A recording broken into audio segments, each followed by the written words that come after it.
Sidang jemaat yang dikasihi Tuhan, sebelum kita masuk dalam ibadah, saya mengucapkan selamat sore, shalom. Sejahtera Tuhan kiranya tetap dilimpahkan kepada kita semua. Mari kita akan tundukkan kepala sejenak untuk kita menyerahkan ibadah ini kepada Tuhan. Bapa yang bertahta dalam kerajaan surga, di dalam nama Tuhan Yesus Kristus, pada sore malam hari ini Tuhan, kembali kami datang kepadamu dengan segala kerendahan hati kami untuk memohon pertolongan dari Tuhan. Kami datang untuk beribadah dan itu sebabnya Tuhan kami mengundang hadirat-Mu untuk hadir tengah-tengah ibadah kami dan memberkati ibadah kami dari awal sampai pada selesainya. Namun demikian kami menyadari Tuhan di saat kami beribadah, kuasa kegelapan dalam bentuk apapun coba mengganggu, merintangi dalam ibadah kami ini. Dan itu sebabnya kami sehati panggil nama-Mu yang penuh kuasa untuk mengusirkan segala pekerjaan setan di dalam nama Tuhan Yesus Kristus. Darah Kristus yang berkuasa. Berikan roh puji-pujian yang dari Engkau, supaya kami memuji Tuhan dengan sukacita dan damai yang dari Engkau sendiri. Para pelayan-pelayan semua yang terkait dalam ibadah pada sore malam hari dalam ibadah PA ini, biar Tuhan juga memberkati kami semua, memberikan kekuatan kesehatan yang datangnya dari Engkau sendiri Tuhan. Sekarang kami siap Tuhan untuk memuji Tuhan, kiranya pengurapan-Mu sangat kami butuhkan Tuhan. Di dalam nama Tuhan Yesus Kristus kami sambut ibadah ini, haleluya, amin. Puji Tuhan, saudara sekalian, kita akan melakukan pujian. Ya, sebelum kita mendengarkan firman Allah dalam buku NR nomor 299, Ku Mau Seperti Yesus.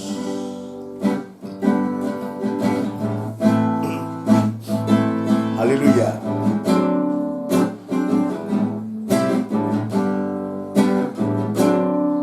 Bagaikan bejana siap dibentuk, demikian hidupku di tangan-Mu. Dengan urapan kuasa Roh-Mu, ku dibaharui selalu.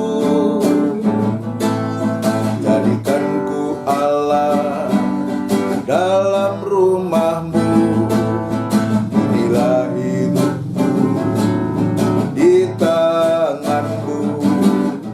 Bentuklah seluruh kehendak-Mu, pakailah sesuai rencana-Mu.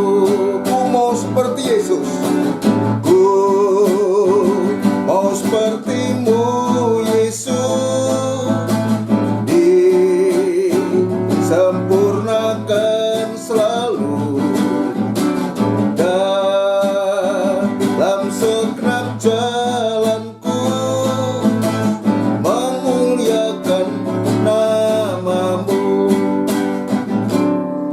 Bagaikan bejana siap dibentuk, demikian hidupku di tangan-Mu.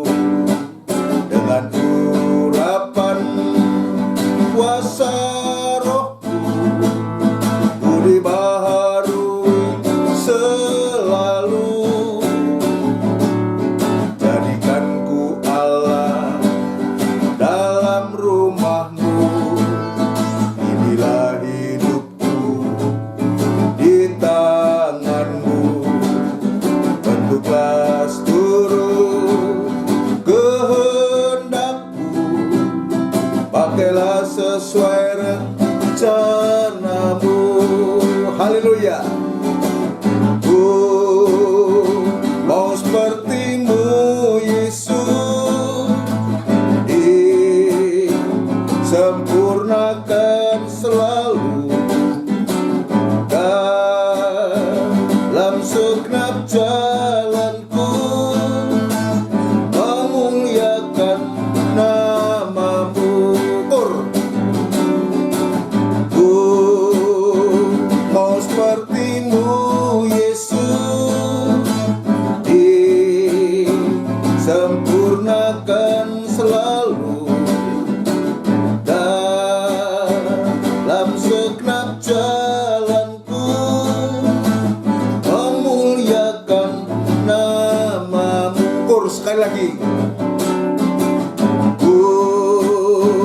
mau seperti-Mu Yesus, disempurnakan selalu dalam segenap jalanku, memuliakan nama-Mu. Kerinduan kita semua oleh firman Tuhan dan Roh Kudus-Nya sungguh akan membuat kehidupan kita, bahkan itu juga menjadi kerinduan kita sewaktu-waktu kita bisa sama seperti Yesus sempurna adanya. Puji Tuhan, saudara sekalian, saatnya untuk kita masuk dalam firman Tuhan. Kita akan melakukan pujian dari buku NR nomor 270. Berkaryalah Roh Kudus di sini, berkaryalah dengan kuasa-Mu, jamahlah kami, jamahlah tiap hati, ubahlah kami jadi baru dari atas. Berkaryalah Roh Kudus di sini, berkaryalah dengan kuasa-Mu, jamahlah kami, jamahlah tiap hati, ubahlah kami jadi baru. Ubahlah kami Bapa, bentuklah kami Bapa, jadikan kami sesuai dengan firman-Mu. Ubahlah kami Bapa, bentuklah kami Bapa, jadikan kami sama seperti Yesus. Dari atas, berkaryalah Roh Kudus di sini. Haleluya. Berkaryalah dengan kuasa-Mu, jamahlah kami, jamahlah tiap hati, ubahlah kami jadi baru. Ubahlah kami Bapa, bentuklah kami Bapa, jadikan kami sesuai dengan firman-Mu. Ubahlah kami Bapa, bentuklah kami Bapa, jadikan kami sama seperti Yesus. Ubahlah kami Bapa, bentuklah kami Bapa, jadikan kami sesuai dengan firman-Mu. Ubahlah kami Bapa, bentuklah kami Bapa, jadikan kami sama seperti Yesus. Bersama kita tundukkan kepala. Kita akan berdoa kepada Tuhan, biar kita memohon kemurahan Tuhan supaya firman dan Roh Kudus-Nya mengubahkan kehidupan kita lewat pemberitaan firman di sore malam hari ini. Itulah Tuhan yang menjadi kerinduan hati kami, lewat ibadah-ibadah yang Tuhan sudah berikan kepada kami, untuk kami bisa tekuni ini. Dan kami meyakini Tuhan yang bisa mengubahkan kami hanya firman dalam urapan Roh Kudus saja. Itu sebabnya mohon kemurahan-Mu, mohon belas kasihan-Mu, membuka hati kami yang seluas-luasnya, pikiran kami, angan-angan kami, untuk supaya kami bisa fokus hanya kepada-Mu Tuhan. Tuhan, urapi firman-Mu dan urapi kami sekalian dalam pengurapan Roh Kudus yang suci. Sekali lagi Tuhan, kuasa kegelapan dalam bentuk apapun juga yang coba mengganggu dalam pemberitaan firman ini, kami serahkan ke tangan-Mu dan kami panggil nama-Mu yang penuh kuasa untuk mengusirkan segala pekerjaan setan itu di dalam nama Tuhan Yesus Kristus. darah Kristus yang berkuasa. Terima kasih Tuhan, terima kasih gereja-gereja lain yang bersamaan beribadah semacam di tempat ini. Tuhan juga memberkati, memakai para hamba-hambamu dalam pemberitaan firman-Mu Tuhan. Pengurapan-Mu juga nyata, yang sama itu juga diterima oleh hamba-hamba Tuhan bersama sidang jemaat-Mu semua. Terima kasih Tuhan, terima kasih hamba tetap berserah diri kepadamu.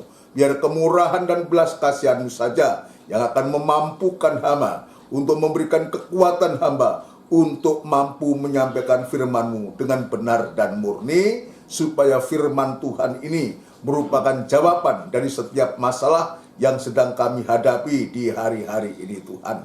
Terima kasih Bapa kepada seluruh sidang jemaat-Mu yang saat ini berada di rumah masing-masing dan mendengarkan firman-Mu Tuhan. Dudukkan semua dengan baik, memberikan perhatian khusus kepada Engkau, terutama memberikan hati yang selalu merindukan kepada Engkau Tuhan. Terima kasih Bapa di surga, terima kasih di dalam nama Tuhan Yesus Kristus. Kami alaskan doa dan sembahyang kami. Haleluya. Amin. Puji Tuhan, saudara sekalian.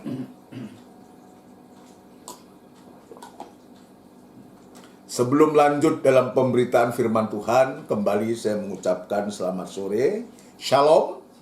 Sejahtera Tuhan kiranya tetap dilimpahkan kepada kita semua.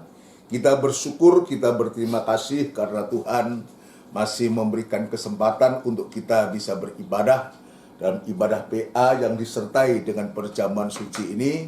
Biar waktu ini kita manfaatkan dengan baik, dengan segala kekurangan dan kelemahan kita masing-masing. Biar kita nyatakan kepada Tuhan, biar Tuhan juga yang memberikan kemampuan kepada kita. Puji Tuhan, di hari-hari ini saudaraku, kita sedang memeriksa tentang dua bangunan, dua dasar saudaraku, yaitu satu dasar didirikan di atas batu. Itulah kehidupan yang mendengar firman Tuhan dan juga melakukan. Tapi juga bangunan yang lain, yang satunya ini dia membangun, tetapi dia didirikan di atas pasir. Jadi ketika dua bangunan ini, ketika belum terjadi apa-apa, maka bangunan ini nampaknya sama, baik yang berdiri di atas pasir maupun yang di atas batu nampaknya sama. Tapi kita bisa melihat setelah hujan itu turun, hujan menghasilkan atau menimbulkan banjir, dan angin kencang itu menimpa atau menerpanya, baru di situ kita akan bisa melihat, saudara sekalian, mana yang kuat dan mana yang tidak kuat, mana yang tetap berdiri dan mana yang tidak tetap berdiri. Dan itulah yang kita bisa belajar dari ayat firman Allah. Dan untuk itu ini dibaca Injil Matius pasal yang ke-7, Injil Matius pasal yang ke-7. Kembali kita akan membaca ini, ya. Ayat yang ke-24. Matius 7 ayat yang ke-24. Ya. Dua macam dasar. Dua macam dasar. Jadi ada dasar, dua macam dasar. Terus setiap orang yang mendengar perkataanku ini, ya, dan melakukannya. Jadi ini yang kemarin hari Minggu saya menyampaikan, orang yang mendengarkan tetapi melakukannya, yaitu iman yang disertai dengan perbuatan. Ya, mendengar perkataanku ini dan melakukannya, ia sama dengan orang bijaksana. Ia sama dengan orang yang bijaksana yang mendirikan rumahnya di atas batu. Ini rumah yang satu. Ya, rumah yang didirikan di atas batu ini adalah kehidupan yang mendengar firman Tuhan, tapi dia juga melakukan firman Tuhan. Dia diumpamakan seperti orang yang membangun rumah, mendirikan rumah di atas batu. Jadi rumah itu melekat pada batu. Batu ini sebagai batu dasar, sebagai fondasi, ini jelas. Ini jelas, sekalian. Terus. Kemudian turunlah hujan. Ya, kemudian turunlah hujan. Dan datanglah banjir. Jadi hujan ini menghasilkan banjir, mengakibatkan banjir. Jadi Ya sampai sekarang pun kalau hujannya itu deras dan lama, pasti menimbulkan banjir, saudaraku, akan menghasilkan banjir. Terus, Lalu angin melanda rumah itu, lalu angin melanda rumah itu, tetapi rumah itu tidak rubuh, tetapi rumah itu tidak rubuh. sebab didirikan di atas batu. Ini pasti, jelas, rumah itu tidak rubuh sekalipun ya dilanda dengan angin yang kencang. Hujan menghasilkan banjir, ya, dan ditambah angin menerpa, saudaraku, karena dia didirikan di atas batu. Batu di sini, saudaraku, adalah menunjuk kepada Kristus, melekat pada Kristus kehidupan itu. Jadi dua rumah ini gambar dari dua kehidupan, dua macam kehidupan. Ya, ini dia tegak berdiri sekalipun ya dilanda, angin melanda, rumah itu tetap ya tidak rubuh sebab didirikan di atas batu. Terus, Tetapi setiap orang yang Ya. mendengar perkataanku ini, ya, setiap orang yang mendengar perkataanku ini rumah yang satu. Terus, dan tidak melakukannya, ya, ini dan tidak melakukannya. Ada iman, tapi ternyata iman itu, ayat mengatakan, apakah iman itu bisa menyelamatkan? Ya, buktinya nanti akan kita lihat. Ya, ternyata kalau iman itu tidak disertai dengan perbuatan, kalau kita mendengar perkataan Tuhan dan tidak melakukannya, terus, ia sama dengan orang yang bodoh, ya, disebutkan, ya, bukan orang bijak, tetapi orang bodoh. Kemarin saya menyebut orang yang mempunyai iman tetapi tidak mempraktekkan, tidak melakukan, itu sama dengan ayat mengatakan orang bodoh. Di sini mendengarkan firman, ya, ada iman tapi tidak melakukan, tapi tidak ada perbuatan, yaitu disebutkan ia sama dengan orang yang bodoh. Jadi antara yang bodoh dan yang pintar. Yang pintar ini dia mendirikan rumah di atas batu.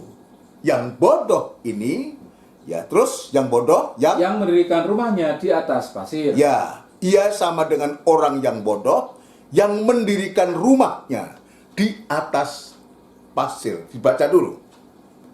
Kemudian turunlah hujan, dan datanglah banjir. sama. Jadi tantangannya sama, dua rumah ini, bangunannya sama, dasarnya yang tidak sama. Ya, dikatakan kemudian turunlah hujan dan datanglah banjir. Terus, Lalu angin melanda rumah itu, sehingga rubuhlah rumah itu dan hebatlah kerusakannya. ya, hebatlah kerusakannya. Ya, jadi ini gambar dua kehidupan yang dia mendengar tetapi tidak melakukan. Itu digambarkan seorang yang mendirikan rumah di atas pasir. Apa itu pasir? Pasir ini gambar dunia ini. Nah, kalau iman kita didasarkan atas dunia ini, saudaraku, yang juga diumpamakan seorang yang mendengar firman Allah tetapi tidak mempraktekkan, tidak melakukan, yang juga disamakan sebagai orang bodoh, saudaraku. Nah, ini dia akan mengalami suatu kerugian yang amat sangat. Ya, kenapa? Karena angin itu melanda. Angin itu apa? Angin itu juga bisa, artinya juga pengajaran yang bisa juga akan merobohkan iman kita, rumah kehidupan kita atau iman kita. Angin itu juga pencobaan yang juga bisa menguji kita kalau kita tidak didasarkan iman yang benar, tidak berdiri pada Kristus sebagai batu karang yang teguh, maka betul-betul akan digerus. Sebab apa? Ketika hujan itu datang dan banjir mengakibatkan banjir, maka air ini, banjir ini yang akan menggerus dasar, menggerus dasar, yang mengakibatkan rumah itu ya di samping dia digerus oleh air yang banyak itu saku, oleh aliran atau derasnya air banjir itu saku, ditambah lagi dengan angin yang kencang, ya, angin pencobaan yang begitu bertubi-tubi saku. Mungkin kita sedang mengalami atau pernah mengalami atau sedang mengalami ini, maka kita bisa merasakan pencobaan, tantangan itu bertubi-tubi, silih berganti, yang ujungnya kalau dasarnya itu pasir, dasarnya itu dunia ini, maka seperti firman Allah, dunia sedang lenyap, maka lenyaplah kita juga, roboh rumah itu. Ya, roboh itu bisa kecewa, bisa tinggalkan Tuhan, hancur, lebur, Kalau nggak kemurahan Tuhan, kehidupan itu tidak akan bisa tertolong. Tapi sebaliknya, saudara sekalian, kalau kehidupan itu, iman itu didasarkan di atas Kristus, karena mendengar firman Kristus, itulah kehidupan yang kuat, yang mampu, sekalipun ada hujan, banjir menggerus, tapi dia tidak akan goyah. Sekalipun ada angin yang melanda, dia tetap kokoh. Kenapa? Karena dia ada praktek, dia ada perbuatan iman. Ketika pencobaan itu datang, dia beriman kepada Tuhan. Kemarin saya menunjukkan, kalau iman itu teguh, dengan kata lain, iman itu disertai dengan perbuatan. Dengan kata ini, hati nurani itu baik, maka itu merupakan suatu landasan kita untuk kita tetap teguh, tetap teguh dan tidak digoyahkan atau tergoyahkan atau tidak mudah untuk digoyang dan digeser oleh apapun juga. Ya, kalau iman itu disertai dengan perbuatan, iman itu teguh. Selalu saya mengatakan, iman yang teguh itu apa? Iman yang disertai dengan perbuatan. Maka dia akan tetap teguh dan dia tidak mudah untuk digoyahkan, bahkan digeser oleh apapun juga yang coba ingin menggeser kita dalam bentuk apapun juga. Ini perhatikan baik. Ini pertama. Kalau ini sudah yang kedua, maka hati atau iman ini, hati yang beriman yang sudah disertai dengan perbuatan itu, juga menjadi landasan untuk kita diberkati oleh Tuhan. Kuat untuk bisa menerima berkat. Jangan kita diberkati malah kita jatuh. Sebab yang banyak semacam itu. Ya, sebelum kita diberkati kita begitu gigih, begitu luar biasa. Tetapi sebaliknya, setelah diberkati seringkali kita lupa. Sudah tidak lagi mengandalkan Tuhan, tapi mengandalkan berkat-berkat yang ada, mengandalkan dunia ini. Bagaikan kehidupan itu, rumah itu didirikan di atas pasir yang mudah digerus dan ambruk akhirnya. Nah, ini yang kedua, menjadi landasan untuk kita bisa menerima berkat. Berkat itu banyak, berkat rohani. Nomor satu, yaitu kita bisa mendengar firman Allah, bisa menerima firman Allah, kita bisa mempraktekkan firman Allah, saudara sekalian. Berkat jasmani yang menyangkut soal kebutuhan hidup kita. Apa yang sedang kita butuhkan di hari-hari ini, di masa-masa yang susah ini. Kita meyakini kalau kita sungguh-sungguh kepada Tuhan, kita berdiri di atas iman yang kokoh, yang teguh. Iman yang disertai dengan perbuatan digambarkan seperti seorang membangun rumah yang didirikan di atas batu, itu sama dengan itu sama dengan dalam Injil Yohanes pasal 15 itu sama dengan carang itu melekat pada pokok. Dalam Injil Matius pasal yang ke-7 ayat 24 tadi sebutkan, gambarkan rumah, orang yang membangun rumah di atas batu, saudaraku.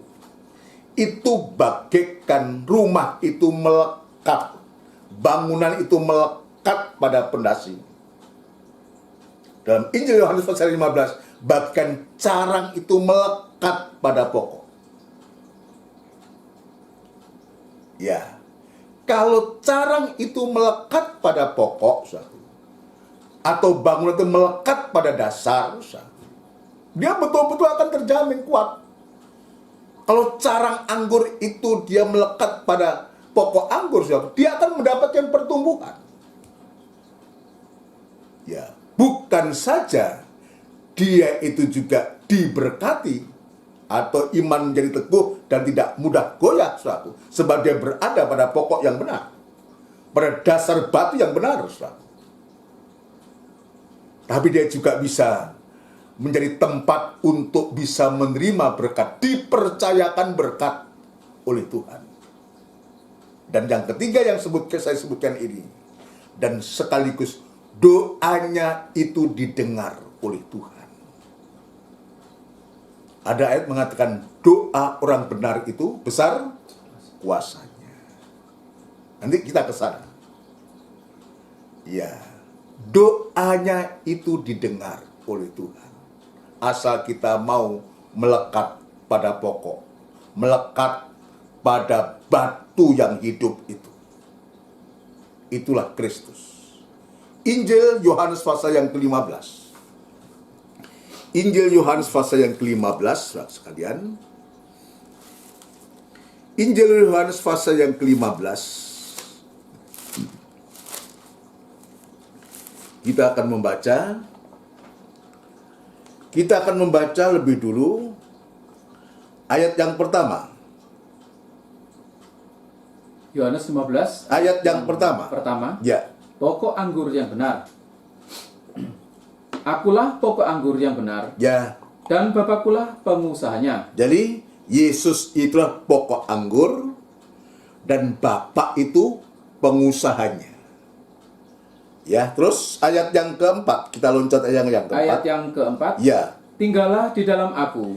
Tinggallah di dalam aku. Dan aku di dalam kamu. Dan aku di dalam kamu. Sama seperti ranting tidak dapat berbuah dari dirinya sendiri. Nah, kita lihat.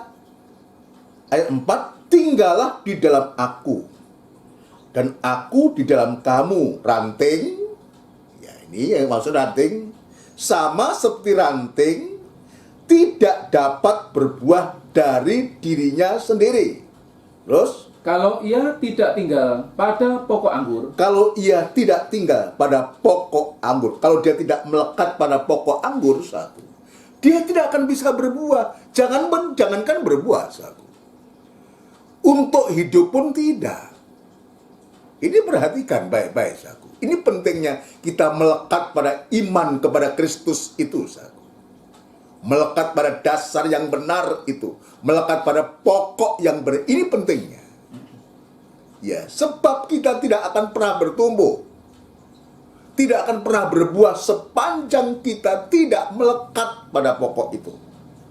Ya, sama seperti ranting tidak dapat berbuah dari dirinya sendiri kalau ia tidak tinggal pada pokok anggur. Terus, demikian juga kamu tidak berbuah. Nah, kita akan, kalau seorang petani, ya seorang petani apa, kan banyak petani, buah, umpamanya petani buah, petani anggur, ya, ara, jadi ya baru-baru anak saya ini beli 2 pohon ara, masih kecil, ya pohon ara di Israel, satu jadi Yordan, ada tulisannya saya nggak ngerti. Untuk apa kita beli itu? Pohon ara itu. Untuk apa kita menanam pohon ara atau pohon anggur atau pohon mangga sekalipun atau pohon-pohon yang lain? tujuannya satu. Untuk sewaktu-waktu bisa mengeluarkan buah. Tapi bagaimana carang itu akan bisa mengeluarkan buah kalau carang itu tidak melekat pada pokok? Ya, kalau ia tidak tinggal pada pokok anggur, kalau carang itu tidak melekat pada pokok anggur, demikian juga kamu tidak berbuah. Terus, Jikalau kamu tidak tinggal di dalam aku, jikalau kamu tidak tinggal di dalam aku. Kita loncat ayat yang ketujuh. ayat yang ketujuh. Ya, Jikalau kamu tinggal di dalam aku, perhatikan. dan firmanku tinggal di dalam kamu, Jikalau kamu tinggal di dalam aku, dan firmanku tinggal di dalam kamu. Jadi ini ada persekutuan yang erat. Ya, ranting dengan pokok, saku. Dan disebutkan, jikalau kamu tinggal di dalam aku, dan firmanku tinggal di dalam kamu. Ya, jadi firman itu, tinggal itu diam atau bertabernakel di dalam kamu. Ya, terus mintalah mintalah, apa saja yang kamu kehendaki, mintalah apa saja yang kamu kehendaki, dan kamu akan menerimanya. dan kamu akan menerimanya. Jadi luar biasa. Ada 3 hal yang saya tunjukkan ini. Yang ketiga sekarang ini, doa itu didengar kalau kita ini berdiri atas dasar iman yang disertai dengan perbuatan. Yang digambarkan seperti orang yang mendirikan rumah di atas batu, dia melekat pada batu. Yang dalam Injil Yohanes juga digambarkan seperti carang itu melekat pada pokok. Bukan saja kita tetap teguh berdiri, bukan saja kita nih yang menjadi landasan tempat untuk kita diberkati Tuhan, tapi sampai doa-doa kita ini didengar oleh Tuhan. Ini buatku, ini juga menjadi satu koreksi. Menjadi koreksi buat kita semua. Kenapa doa-doa kita tidak dengar oleh Tuhan? Ya, ini menjadi koreksi buat saya, buat kita semua. Sebab firman ini ditujukan bukan hanya untuk jemaat, tetapi juga pertama untuk diriku sendiri sebagai pembawa firman Allah. Kenapa demikian, saudaraku? Karena seringkali doa kita, kehidupan kita ini, atau doa-doa kita ini hanya didasarkan pada keinginan daging manusia ini, keinginan dunia ini. Hanya keinginan dunia semata-mata yang digambarkan seperti orang itu mendirikan rumah di atas pasir. Hanya keinginan saja. Hanya untuk butuh, cukup, bukan itu. Tapi lebih daripada itu adalah bagaimana kita bisa melekat itu pada pokok. Jikalau kamu tinggal di dalam aku, dan firmanku tinggal di dalam kamu, mintalah apa saja yang kamu kehendaki, dan kamu akan menerima. Dan lebih dahsyat lagi ayat mengatakan, sebelum kamu meminta, Tuhan itu sudah tahu apa yang kita butuhkan. Ya, kalau demikian nggak boleh minta, boleh lah, ayatnya ada kok. Betul Pak, ayatnya betul itu. Mintalah apa saja. Tuhan Yesus mengatakan minta. Tetapi ada ayat yang lebih dari itu, bahwa Tuhan itu tahu apa yang sedang kita butuhkan. Artinya andai kata pun kita tidak meminta, Tuhan juga tahu apa yang sedang kita butuhkan. Tetapi kita diajar juga untuk meminta. Barang siapa meminta, dia akan diberi. Siapa mencari, dia akan mendapat. Siapa yang mengetuk, pintu akan dibuka. Tuhan tetap ajarkan untuk meminta. Tapi kita diajar untuk beriman, yakin. Ayat kemarin mengatakan bahwa orang benar itu hidup dari iman tanpa meminta. Coba Saya ingat itu ayat Injil Matius, saudaraku. Injil Matius. Ya, dalam hal pengabulan doa. Ya, di sini diajarkan untuk meminta apa saja. Ya, disebutkan tadi, mintalah apa saja yang kamu kehendaki, kamu inginkan, dan kamu akan menerima. Syaratnya, kalau kita tinggal di dalam Tuhan, melekat pada Tuhan tadi, dan firman-Nya itu bertabernakal, berdiam juga dalam kehidupan kita, maka kita minta, Tuhan beri. Tetapi ayat ini, saudaraku, dilengkapi dengan Injil Matius pasal yang ke-6, saudaraku. Maka ada nasihat untuk kita. Ayat yang kelima lebih dulu. Matius 6 ayat yang kelima. Ya. Hal berdoa. Ya, hal berdoa.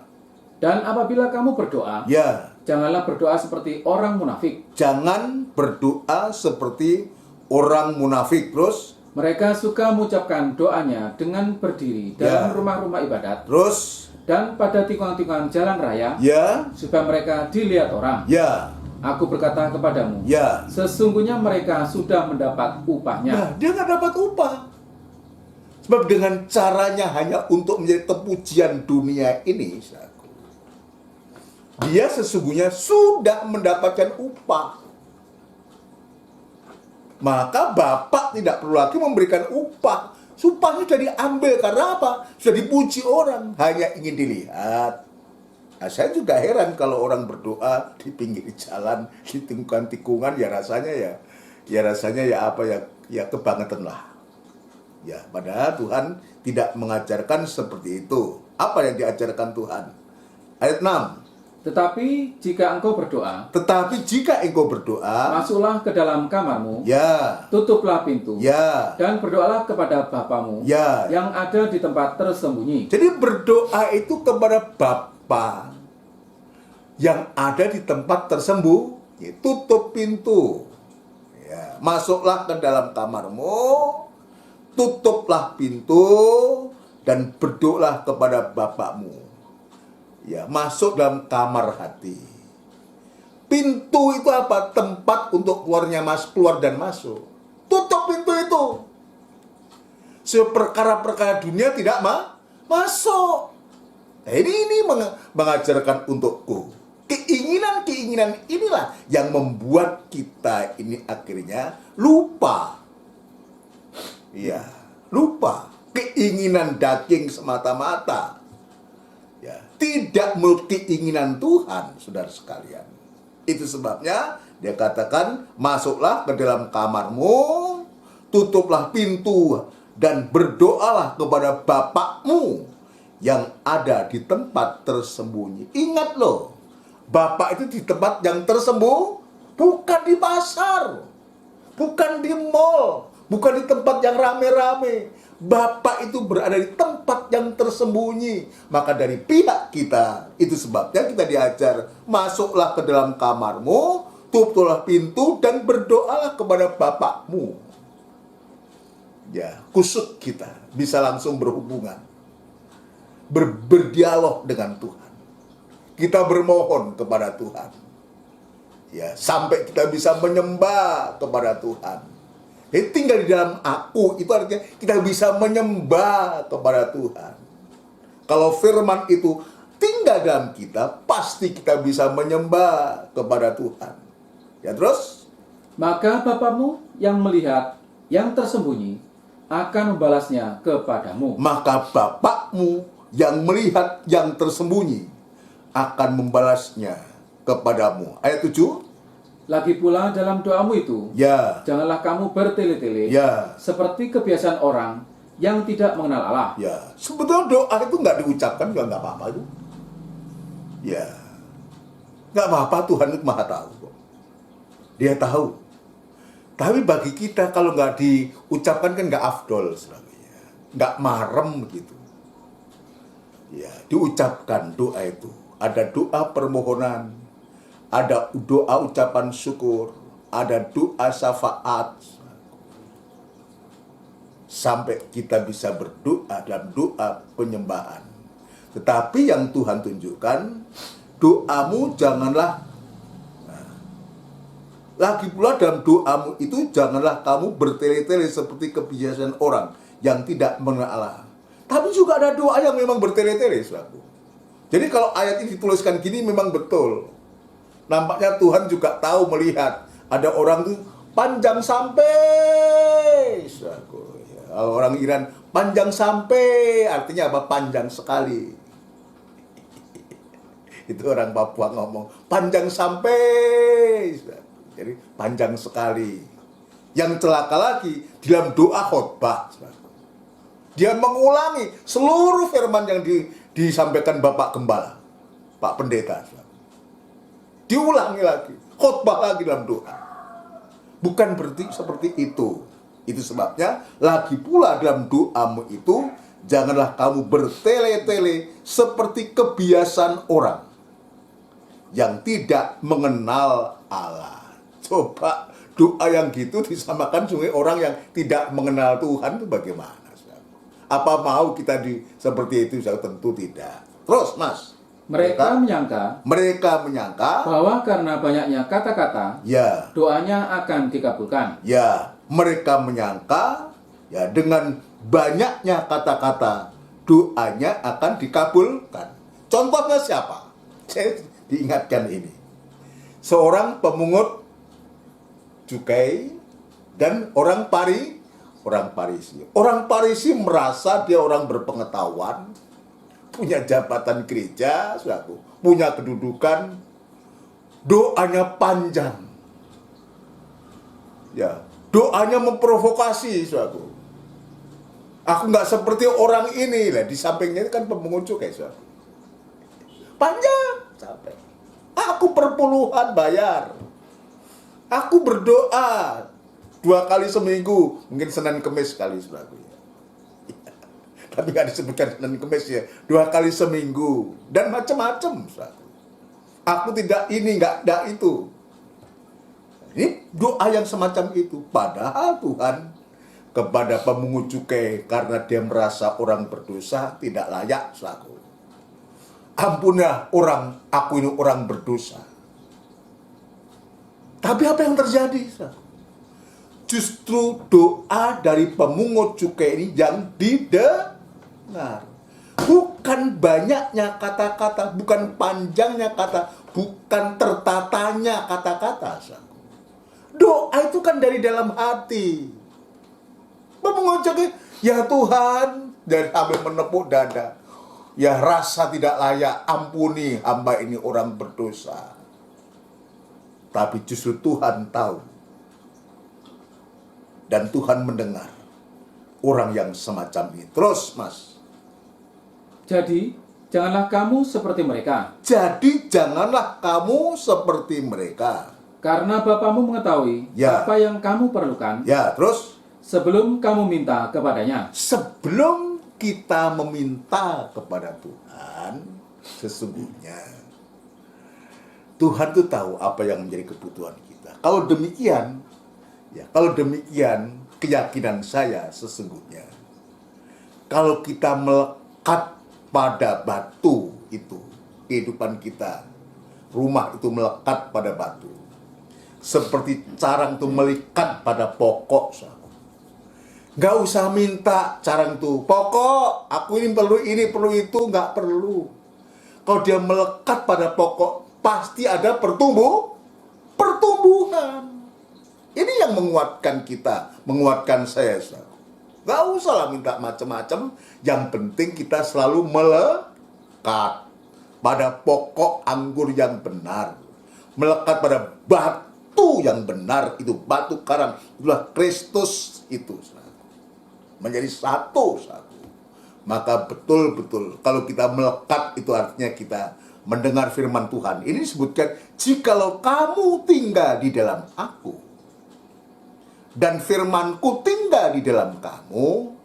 Nah, ini kan ada suatu persekutuan yang erat, saudaraku. Ya, kamu tinggal di dalam aku, ya, dan firmanku tinggal di dalam kamu. Maka ayat mengatakan, mintalah apa saja yang kamu kehendaki, dan kamu akan menerimanya. Ini Tuhan tunjukkan ini. Doanya itu didengar. Ayat juga mengatakan, doa orang benar itu jika dilakukan dengan sungguh, dengan iman yang disertai dengan perbuatan, besar kuasanya. Coba kita lewat ayat-ayat itu kita semakin diyakinkan. Apalagi situasi, ya keadaan yang sulit semacam ini di hari-hari sekarang ini. Ayo kita praktekkan ini. Ya, saya teringat dalam Yakobus pasal yang kelima. Yakobus pasal yang kelima, ya. Yakobus pasal yang kelima. Yakobus pasal yang kelima, ya.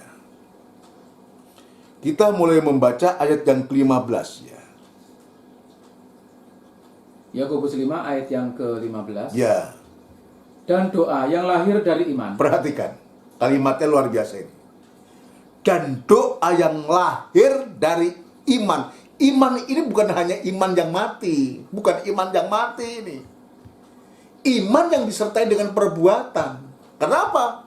Doa ini untuk dia mendoakan orang sakit. Karena dia sakit, mendoakan orang sakit. Jadi ada perbuatan iman. Untuk dirinya, untuk orang lain. Diulangi, Mas. Dan doa yang lahir dari iman. Dan doa yang lahir dari iman akan menyelamatkan orang sakit itu. Akan menyelamatkan orang sakit itu. Dan Tuhan akan membangunkan dia. Dan Tuhan akan membangunkan dia. Dan jika ia telah berbuat dosa, ya, maka dosanya itu akan diampuni. Jadi ada satu tindakan iman. Apa tindakannya? Berdoa. Ya, tindakan iman itu kita bisa lihat di sini. Berdoa untuk siapa? Orang sakit. Apakah yang sakit orang lain atau dia sendiri? Ada satu tindakan iman. Itu sebabnya doa yang lahir dari iman. Iman yang disertai dengan tindakan tadi, ya, akan menyelamatkan orang sakit itu. Dan Tuhan akan membangunkan dia. Artinya menjamah, ya, membangkitkan dia, menyembuhkan orang sakit itu, ya. Dan jika ia telah berbuat dosa, coba bayangkan, oleh doa ini, bukan hanya sakit penyakit disembuhkan, oleh karena doa, kalau dia sedang berbuat dosa, ada perbuatan dosa, ya. Dan jika ia telah berbuat dosa, maka dosanya itu akan diampuni. Maka dosanya itu akan diampuni. Ini hebat, saudara. Ini hebat. Doa yang kita naikkan itu, saudara. Kalau kita ini bergaul erat selalu dengan Tuhan, saudara, bukan hanya bisa menyembuhkan orang sakit, tapi juga bisa dosa orang itu juga, ya, orang berdosa itu juga diampuni dosanya. Terus, karena itu 16. Ayat yang ke-16, ya 16. Karena itu hendaklah kamu, ya, saling mengaku dosamu, ya, dan saling mendoakan. Nah, maka Tuhan tunjukkan rahasianya. Karena itu hendaklah kamu saling mengaku dosamu dan saling mendoakan. Artinya apa? Artinya kita tuh harus selalu berdamai. Berdamai dengan siapa? Dengan Tuhan. Dan berdamai dengan sesama. Karena itu hendaklah kamu saling mengaku dosamu. Kalau kita saling mengaku, akhirnya kan berdamai. Ya, kalau itu berkaitan dengan Tuhan, kita berdamai dengan Tuhan. Kalau itu berkaitan dengan sesama, kita saling mengaku. Artinya apa? Saling mengaku itu, masing-masing sepurone, ya, aku salah. Nah, saya katakanlah dengan Mas Didit, ya, ampuni saya ya, maafkan saya sudah salah, gini. Saya mengaku dosa. Mas Didit mengatakan, sama-sama Pak Thomas juga, ampuni saya kalau saya ada salah. Saling mengampuni. Nah, kalau saling mengampuni artinya apa? Berdamai. Tidak ada ganjalan, tidak ada unek-unek, tidak ada kepahitan hati. Damai. Hendaklah kamu saling mengaku dosamu dan saling mendoakan. Kalau kita bisa berdamai, saling mengaku dosa, baru kita saling mendoakan. Coba kita masih siwaan. Ada nggak kira-kira anak-anak Tuhan yang siwaan? Khususnya GKGM ini. Atau di Tridorejo. Ya, jangan ada yang begitu. Nah, kalau ada yang siwaan, artinya kan ada dosa. Bagaimana bisa saling mendoakan dong siwaan kok? Makanya hendaklah kamu saling mengaku dosamu dan saling mendoakan. Terus supaya kamu sembuh. supaya kamu sembuh. Saudara sekalian, berdamai dengan Tuhan, saling mendoakan. Kalau itu menyangkut orang sakit atau orang bermasalah, ada siwaan, ada iri hati, ada kebencian di situ, saling mengaku, saudaraku, saling mendoakan supaya apa? Kita sembuh. Bukan sembuh hanya fisik, tapi terutama hatinya dijamah oleh Tuhan. Damai. Nggak ada kepahitan hati lagi. Artinya orang itu benar di hadapan Tuhan. Betul tak? Nah, kalau benar, dia akan hidup dari iman. Hidup bergantung dari iman. Sama dengan hidup bergantung dari kemurahan Tuhan. Nah, orang yang semacam ini, coba ayat selanjutnya. Doa orang yang benar, Doa orang yang benar, bila dengan yakin didoakan, bila dengan hati yang percaya, dengan iman yang teguh, dengan yakin didoakan, sangat besar kuasanya. sangat besar kuasanya. Jadi, saya ingin menunjukkan kepada kita, saudara sekalian, pentingnya untuk kita bergaul erat dengan Tuhan. Ya, bergaul erat dengan Tuhan. Kita berusaha di hari-hari ini, di masa sulit ini, untuk selalu, jika kamu tinggal di dalam aku dan firmanku tinggal di dalam kamu, mintalah apa saja yang kamu kehendaki. Tadi Yakobus mengatakan, doa orang benar itu bila dengan yakin, dengan iman didoakan, sangat besar kuasanya. Lah, maka kalau orang yang semacam ini, saudaraku, tadi saya mengatakan, digambarkan seperti orang yang membangun rumah di atas batu, saudaraku. Maka apapun yang sedang dia hadapi, angin sekencang apapun juga yang melanda rumah itu, saudaraku. Ya, angin tadi saya mengatakan bisa pencobaan, saya hari ini mengatakan pencobaan saja, angin pencobaan itu. Maka angin pencobaan itu tidak membuat dia menjadi susah. Tidak membuat dia menjadi kecewa. Dan tidak membuat dia berputus asa dan tinggalkan Tuhan. Tapi justru sebaliknya, saudaraku. Kalau dia berdiri di atas batu, melekat pada pokok anggur yang benar, kita di dalam dia, firman-Nya di dalam kita, betul-betul kita akan menjadi satu kehidupan yang sangat kokoh, yang kuat, dan kita akan menerima, ya, angin yang melanda itu, pencobaan yang melanda itu. Justru ayat mengatakan, ini mengajarkan kepadaku, kepada kita. Kita terima dengan rasa syukur dan bahagia. Jadi ini sungguh-sungguh untukku terutama. Untuk kita semua. Kita sedang dilatih hari-hari ini. Yang penting pastikan kehidupan kita ini, rumah kehidupan kita ini, berdiri di atas batu, melekat pada pokok anggur yang benar. Saya akan tunjukkan. Yakobus pasal yang pertama. Yakobus pasal yang pertama. Ini luar biasa, saudara sekalian, ya. Ayat yang kedua. Yakobus 1 ayat yang kedua, Ya, iman dan hikmat.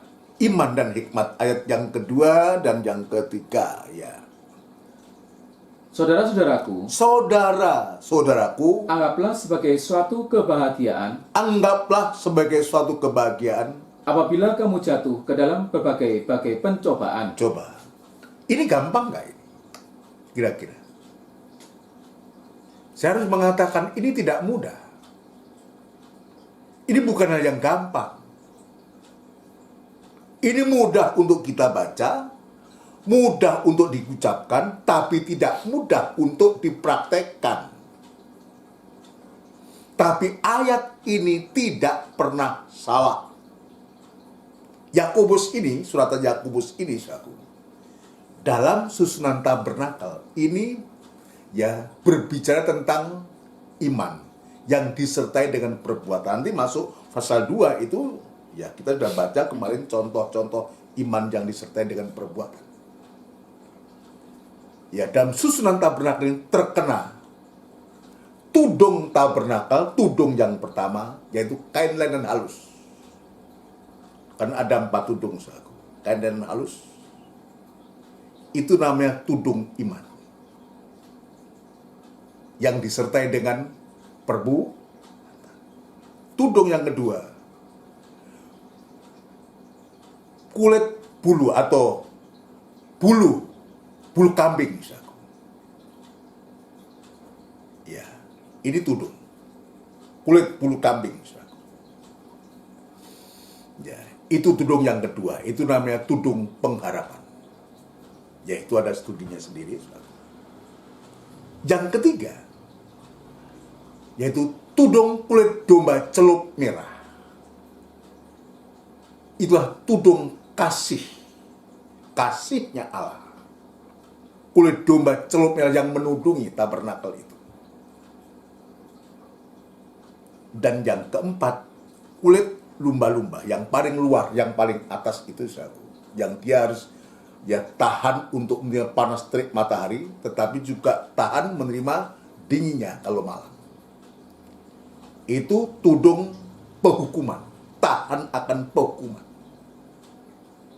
Jadi sebetulnya iman yang disertai dengan perbuatan itu sama dengan perlindungan kita. Perlindungan kita melindungi kita. Ya, kalau kita melihat itu sebabnya Yakobus ini mengatakan, saudara-saudaraku, anggaplah sebagai suatu kebahagiaan apabila kamu jatuh ke dalam berbagai-bagai pencobaan. Ini tidak mudah.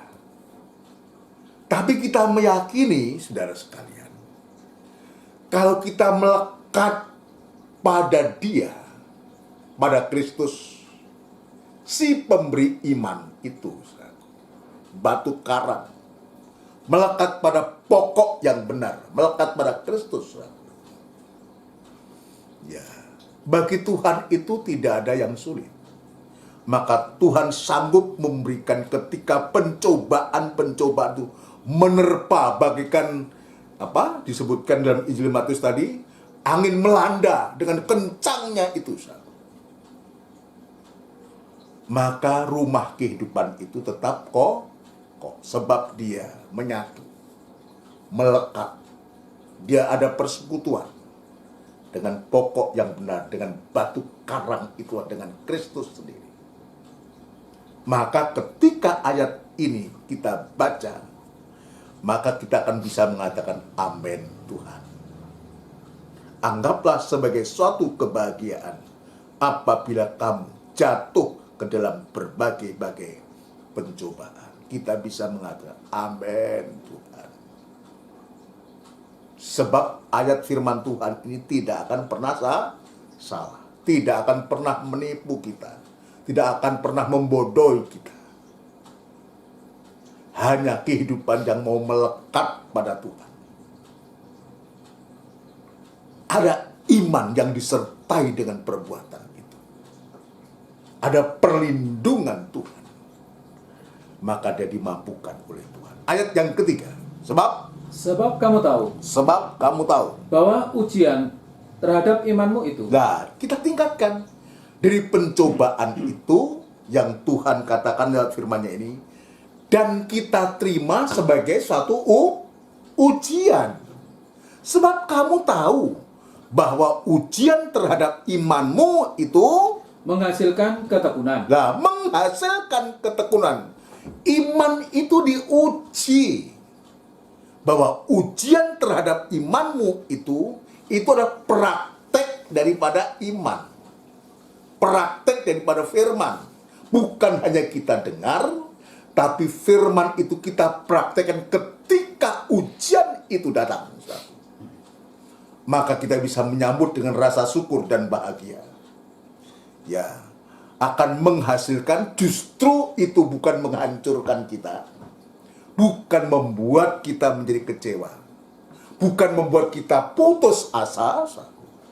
Tapi justru membawa kehidupan kita semakin tekun.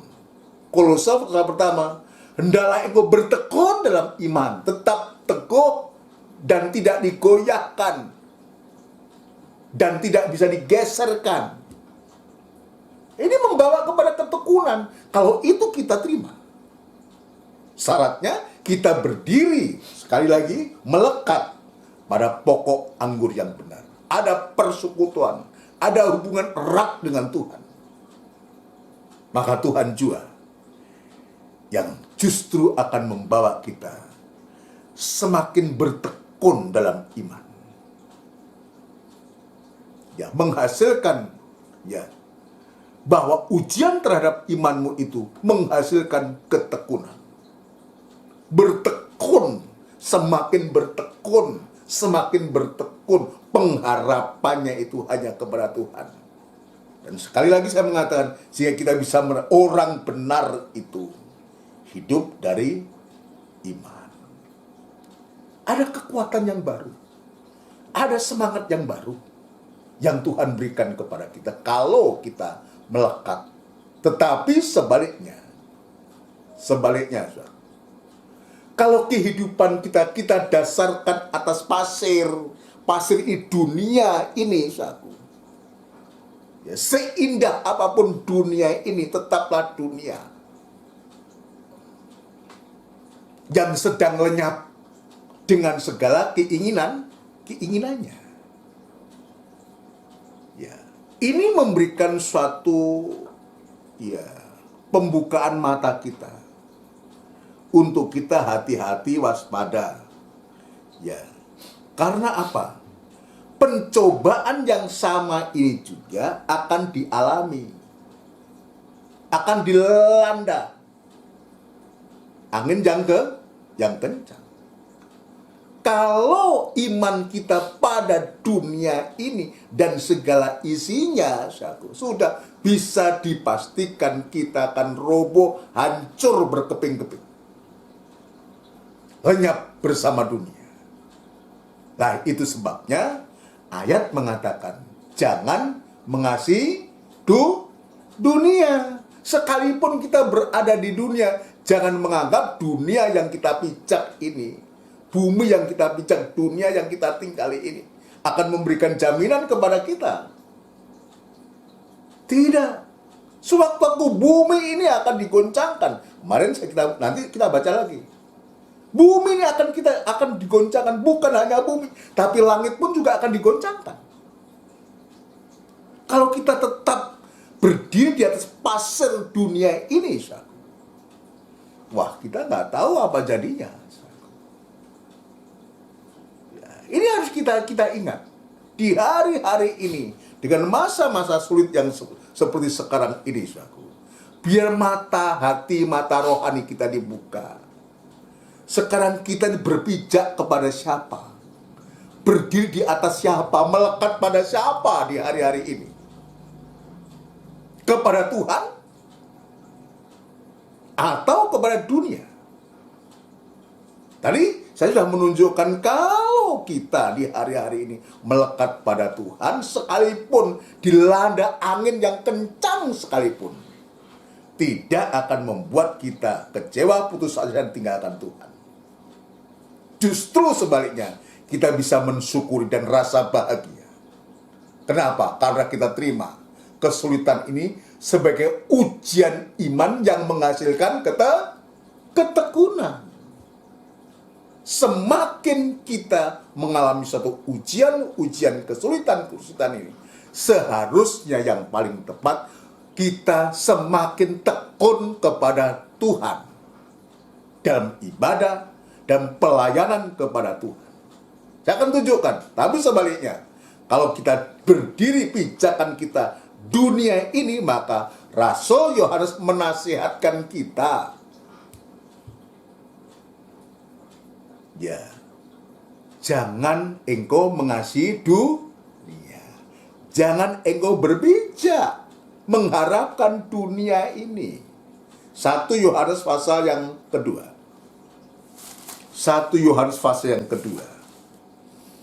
Ya, puji Tuhan. Kita akan membaca 1 Yohanes pasal yang kedua.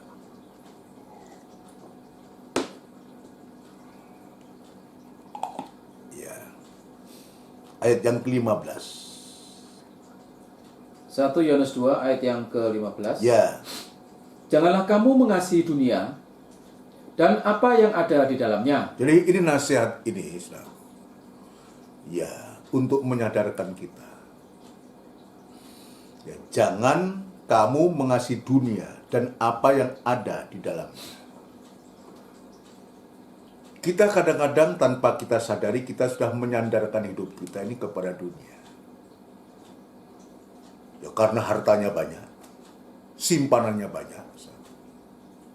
Kita berpikir bahwa simpanan yang kita simpan di bank itu atau dalam bentuk aset-aset apa itu akan bisa menjamin kita. Atau mungkin kita, pokoknya yang penting ya. Lalu kita juga, kalau kita sebagai orang tua, kadang kita pemikiran, amanlah, ada anakku dan semua. Kita mengharapkan anak juga. Tanpa kita sadari, tidak mengharapkan Tuhan. Mengasihi dunia dan segala isinya. Janganlah kamu mengasihi dunia dan apa yang ada di dalamnya. Terus? Janganlah kamu mengasihi dunia Ya. dan apa yang ada di dalamnya. Ya. Jikalau orang mengasihi dunia, orang itu berpijak pada dunia, didirikan di atas pasir dunia ini, terus? Maka kasih akan Bapa Ya. tidak ada di dalam orang itu. Nah, kasih Bapa tidak ada di dalam orang itu. Artinya orang itu menjadi rapuh. Sama seperti seorang yang mendirikan rumah di atas pasir. Siapa yang sanggup untuk mengangkat kita? Ya, dia sebutkan. Ya, maka kasih akan Bapa tidak ada di dalam orang itu. Dia tidak bisa mengasihi Bapa. Kasih akan Bapa tidak ada di dalam orang itu. Ya, terus, Mas. Sebab semua yang ada di dalam dunia, dia jelaskan. Rasul harus jelaskan. Sebab semua yang ada di dalam dunia dijelentrehkan. Ini dijelaskan, ini maksudnya untuk supaya kita tuh tahu. Kalau kita mengasihi dunia, ya maka kasih akan Bapa tidak ada di dalam orang itu. Kenapa? Karena dia mengasihi dunia, dia tidak bisa mengasihi Bapa. Ya, puji Tuhan saudara sekalian ya. Sebab semua yang ada di dalam dunia, ini Rasul Paulus jelaskan. Yang ada dalam dunia itu apa? Yaitu keinginan daging. Nah, keinginan daging.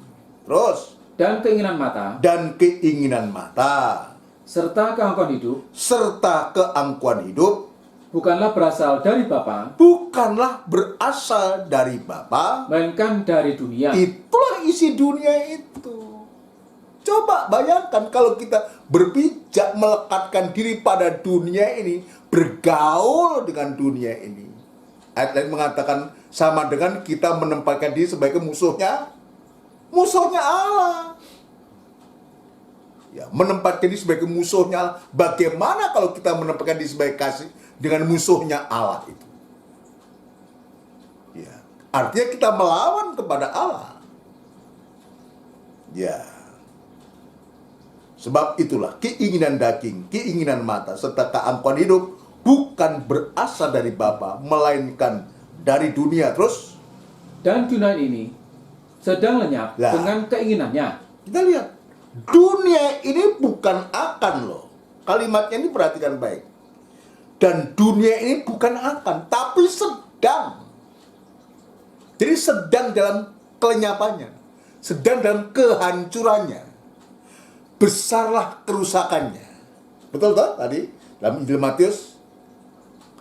Angin itu melanda, rubuhlah rumah itu, dan besarlah kerusakannya. Ya. Dan dunia sedang lenyap dengan segala keinginannya. Terus, Tetapi orang yang melakukan kehendak Allah, tetapi orang yang melakukan kehendak, siapa melakukan kehendak Allah itu? Orang yang sudah mendengar, lalu dia mempraktekkan firman Allah. Orang yang mempunyai iman yang sudah disertai perbuatan. Tetapi orang yang melakukan kehendak Allah, tetap hidup selama-lamanya. nah, tetap hidup selama-lamanya. Dia tidak bisa dipengaruhi oleh dunia. Biar dunia itu lenyap saja.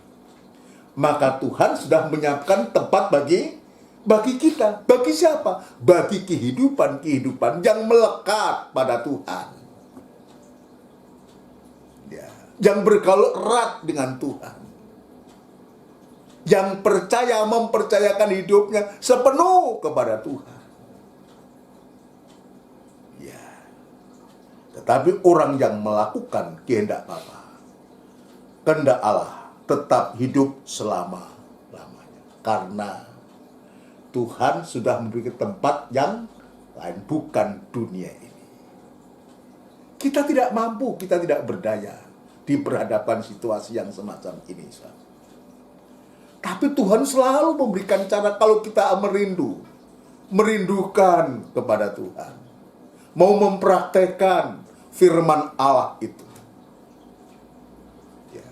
Tidak membiarkan kita sebagai orang bodoh. Tidak membiarkan kehidupan kita bagikan kehidupan yang punya iman tanpa perbuatan. Ya. Maka Tuhan juga pasti akan menolong kita. Di hadapan kita ada tubuh dan darahnya Kristus. Ini kasih Bapa. Kasih Bapa ini kalau kita terima, kita nikmati. Itu membuat kita mengasihi Bapa. Bukan disebutkan ayat, kasih Bapa akan, ya disebutkan tadi, jikalau orang mengasihi dunia, maka kasih akan Bapa tidak ada, bukan. Tapi sebaliknya kalau kita bersekutu dengan Tuhan, merindukan Tuhan lewat kasih-Nya, untuk membuat kita mengasihi Tuhan. Bukan kasih Bapa tidak ada pada kita, tapi sebaliknya kita bisa mengasihi Tuhan. Bisa mengasihi Tuhan dengan sepenuh-penuhnya. Disebutkan tadi, dunia sedang lenyap. Ibrani pasal 12 kemarin kita baca. Bukan hanya bumi yang diguncangkan. Coba, kalau bumi diguncangkan, langit diguncangkan, kita di mana? Betul nggak? Bumi diguncang, bunyi sedang lenyap dalam 1 Yohanes pasal 2 ini. Ibrani mengatakan, bukan hanya bumi saja yang diguncangkan, tapi langit pun diguncangkan. Langit pun akan diguncangkan. Lalu kita di mana? Tapi Tuhan itu sudah memberikan tempat yang terindah buat kita. Itulah kehidupan yang melakukan kehendak Allah. Kehidupan yang dia itu berdiri di atas batu karang yang teguh. Kehidupan yang melakukan firman, bukan hanya mendengar. Ibrani pasal yang ke-12 ayat yang terakhir, untuk kita masuk dalam perjamuan suci. Ibrani pasal 12. Ya, kita baca ulang ini. Pasal 12 ayat yang ke-26. Ibrani 12 ayat yang ke-26. Ya. Waktu itu suaranya menggoncangkan bumi. Waktu itu suaranya menggoncangkan bumi. Terus. Tetapi sekarang Ia memberikan janji Ia memberikan janji. Apa? satu kali lagi. Satu kali lagi. Dulu, zaman dulu, saku, bumi goncang. Kapan? Waktu air bah itu melanda. Zaman Nuh itu, saku. Bumi goncang. Hanya 4 pasang nikah yang selamat. Tetapi sekarang ia memberikan janji. Satu kali lagi. Aku akan menggoncangkan bukan hanya bumi saja, Satu kali lagi. Aku akan mengguncangkan bukan hanya bumi saja, melainkan langit juga. melainkan langit juga. Ungkapan satu kali lagi Ya, ungkapan satu kali lagi. menunjukkan kepada perubahan Ya, pada apa yang dapat digoncangkan, tapi karena ia dijadikan supaya tinggal tetap apa yang tidak tergoncangkan. jadi ayat 28. Jadi karena kita menerima kerajaan yang tidak tergoncangkan, Nah, ini yang Tuhan sediakan kepada kita. Ketika bumi ini sedang lenyap, bumi digoncangkan, bahkan langit pun digoncangkan, maka Tuhan menyediakan. Jadi karena kita menerima kerajaan yang tidak tergoncangkan, terus marilah kita mengucap syukur ya, dan beribadah kepada Allah terus menurut cara yang berkenan kepadanya dengan hormat dan takut. ya, terus Sebab Allah kita adalah api yang menghanguskan. ya, puji Tuhan. Ini luar biasa. Ini mengingatkan kepada kita. Biar di hari-hari ini sungguh-sungguh, sahabat, kita harus memastikan kita berpijak pada siapa. Kita berdiri pada siapa. Di atas batu karang yang teguh, itulah kehidupan yang mendengar dan melakukan firman Allah. Atau di atas pasir. Dan saya harus mengatakan jangan di atas pasir. Kita harus memastikan kita berdiri di atas batu. Jadilah pelaku-pelaku firman.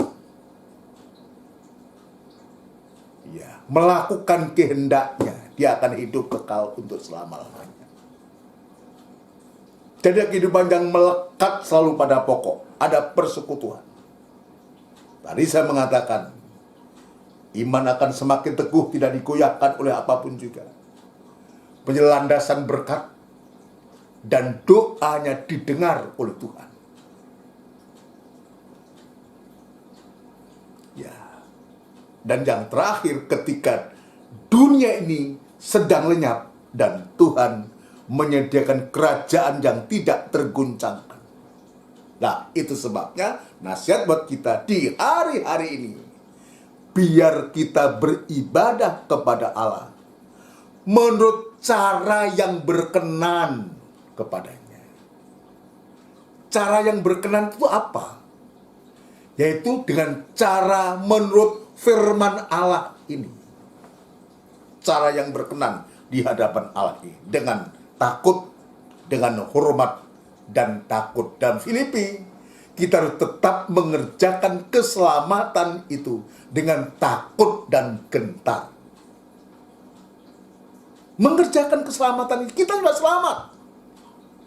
Kita beriman, tetapi harus ada perbuatan mengerjakan, melakukan firman. Kita selamat, mengerjakan, ada praktek dari kehidupan kita. Biar kiranya firman Tuhan pada sore malam hari ini sungguh-sungguh menggugah hati kita. Bangun, bangkit. Ya, bangkit, bangun. Untuk kita memberikan kehidupan kita suatu kepastian. Untuk supaya kehidupan kita ini pada akhirnya betul-betul aman bersama Tuhan. Ketika pencobaan datang pun menimpa, kita tetap ada rasa syukur bahagia, membawa kepada satu ketekunan kepada Tuhan. Beribadah dengan hormat dan takut. Puji Tuhan. Di hadapan kita, sekali lagi, ada perjamuan suci, wujud kasihnya Tuhan. Itu darah, tubuh dan darahnya Tuhan. Ya, kita mau setia kepada Tuhan. sungguh-sungguh kepada Tuhan. Kalau kemarin kita belum setia, kita setia kepada Tuhan. Kalau kita sudah setia, lebih setia lagi kepada Tuhan. Ya, puji Tuhan. NR 289. NR 289. Tuhan Yesus setia. Tuhan Yesus setia. Dia sahabat kita dalam segala susahku, selalu menghiburku. Dia mengerti bahasa tetesan air mata waktu badai mengamuk dan gelombang menyerang. Tuhan Yesus setia.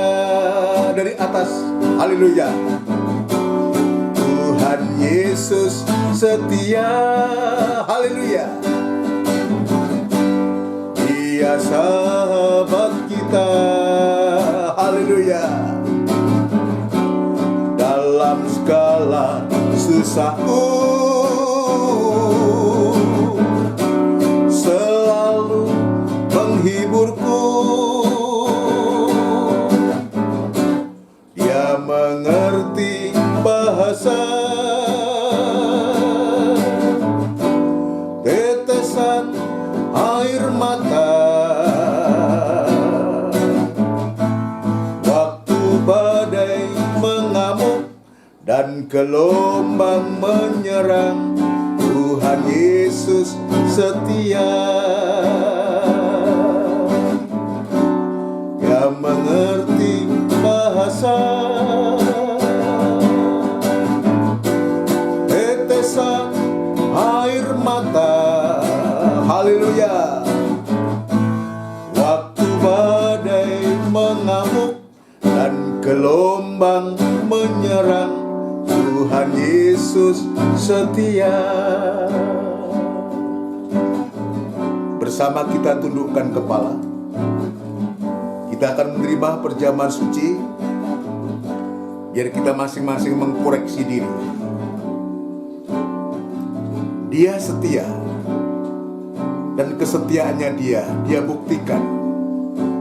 Dia mengorbankan nyawa untuk kita. Sekarang bagi kita, Tuhan tidak menuntut untuk kita mati seperti dia. Yang dia inginkan untuk kita adalah untuk supaya kita beribadah menurut kehendaknya dengan takut dan hormat. Itu yang dia mau untuk kita. Sampai sungguh-sungguh kehidupan kita melekat pada dia. Haleluya. Tundukkan kepala. Benar Tuhan, kami harus mengakui belum seperti apa yang Engkau mau. Kami banyak kali masih lengah. Banyak kali kami belum memberikan perhatian khusus kepada Engkau.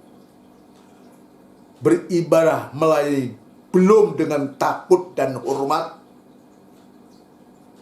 Namun demikian pada sore hari ini Tuhan, Engkau yang sungguh setia dan Engkau telah membuktikan.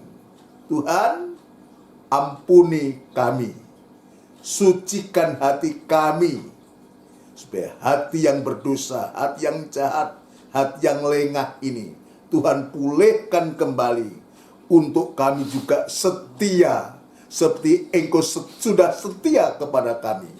Kami mau setia kepada Engkau Tuhan.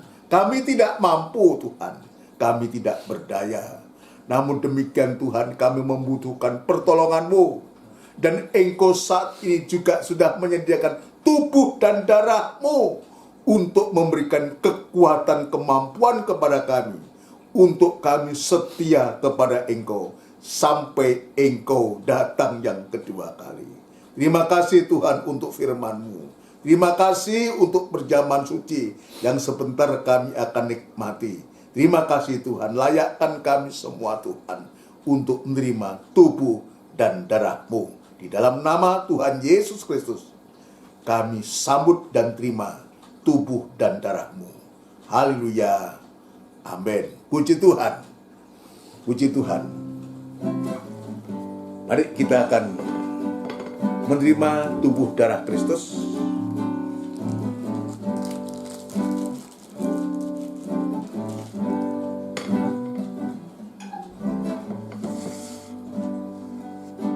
Haleluya. Tuhan Yesus setia. Haleluya. Dia sahabat kita dalam segala susahku, selalu menghiburku. Dia mengerti bahasa unjukkan tubuhnya Kristus lebih tinggi dari tetesan air mata. Haleluya. Waktu badai mengamuk dan gelombang menyerang, Tuhan Yesus setia. Sekali lagi, Tuhan Yesus setia. Haleluya. Dia sahabat kita. Haleluya, haleluya. Dalam segala susahku, selalu menghiburku. Dia mengerti bahasa tetesan air mata.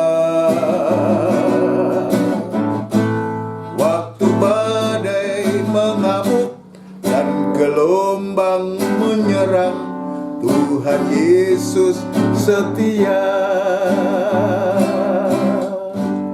Mari kita akan tunjukkan tubuhnya Kristus sekali lagi lebih tinggi dari kepala. Kita akan mendengarkan firman Tuhan. Kita akan mendengarkan firman Tuhan. Dengarkan firman Tuhan.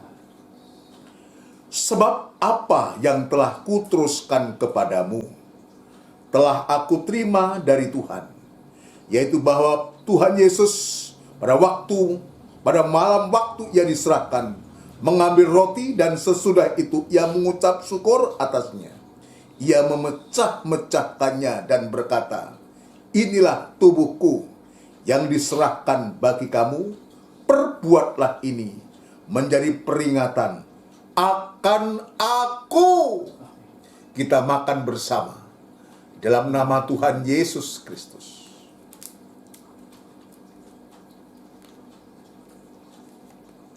Haleluya. Terima kasih Tuhan. Terima kasih Tuhan. Terima kasih. Unjukkan darahnya Kristus lebih tinggi dari kepala. Dan taruh tangan kiri di atas dada. Darah Kristus ini, cawan ini bukan obat.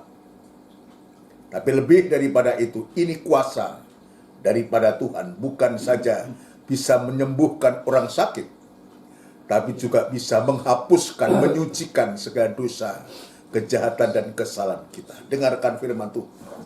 Demikian juga ia mengambil cawan sesudah makan, lalu berkata, cawan ini adalah perjanjian baru yang dimeteraikan oleh darahku.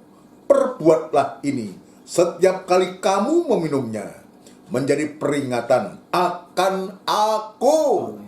Kita minum bersama dengan hati percaya dalam nama Tuhan Yesus Kristus. Haleluya. Kita unjukkan tangan kita kita menyembah kepada Tuhan. Sebab setiap kali kamu makan roti ini dan minum cawan ini, kamu memberitakan kematian Tuhan sampai Ia datang kembali. Mas Didit Eko akan berdoa syukur kepada kita semua. Haleluya. Terima kasih Tuhan. Terima kasih Bapa. Haleluya. Haleluya, haleluya.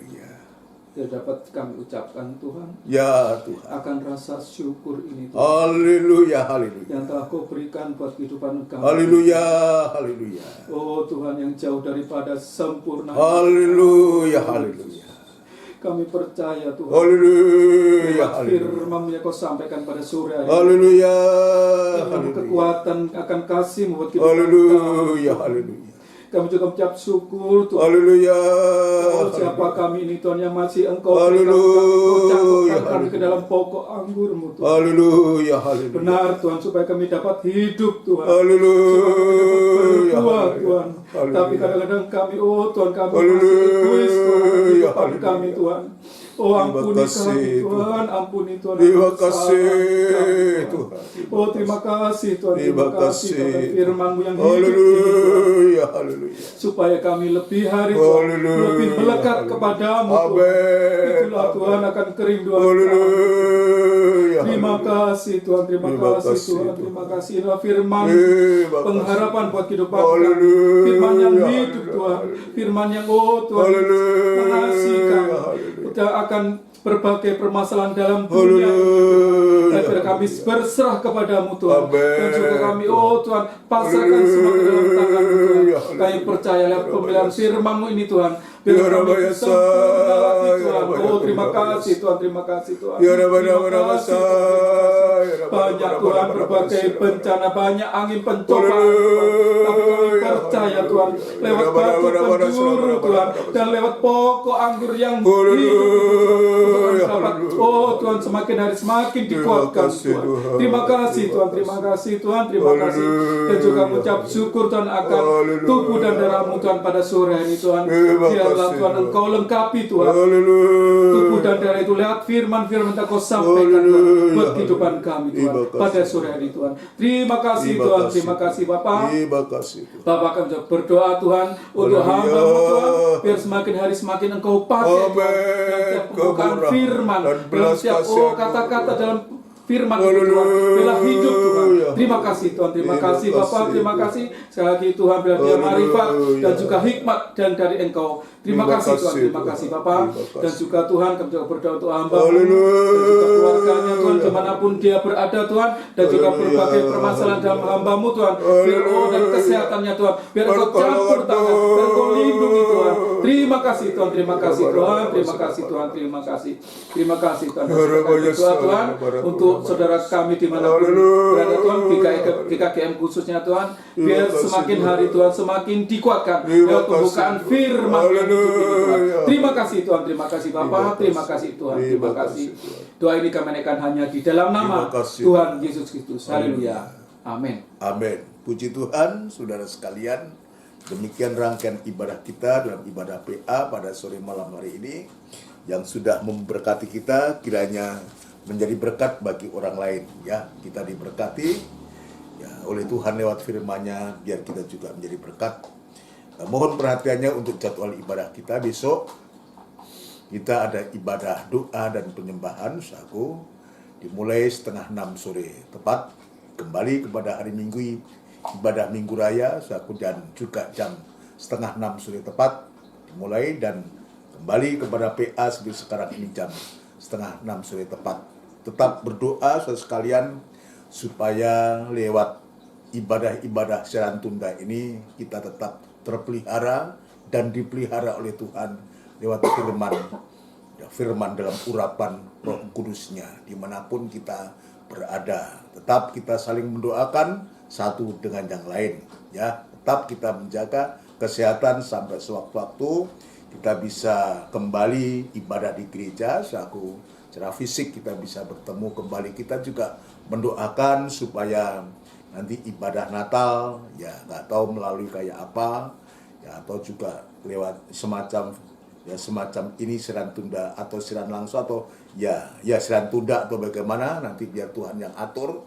Dan terutama doakan supaya Tuhan memberikan firman, mengingat ini sudah masuk dalam bulan November. November tanggal berapa ini? Tanggal 2, tanggal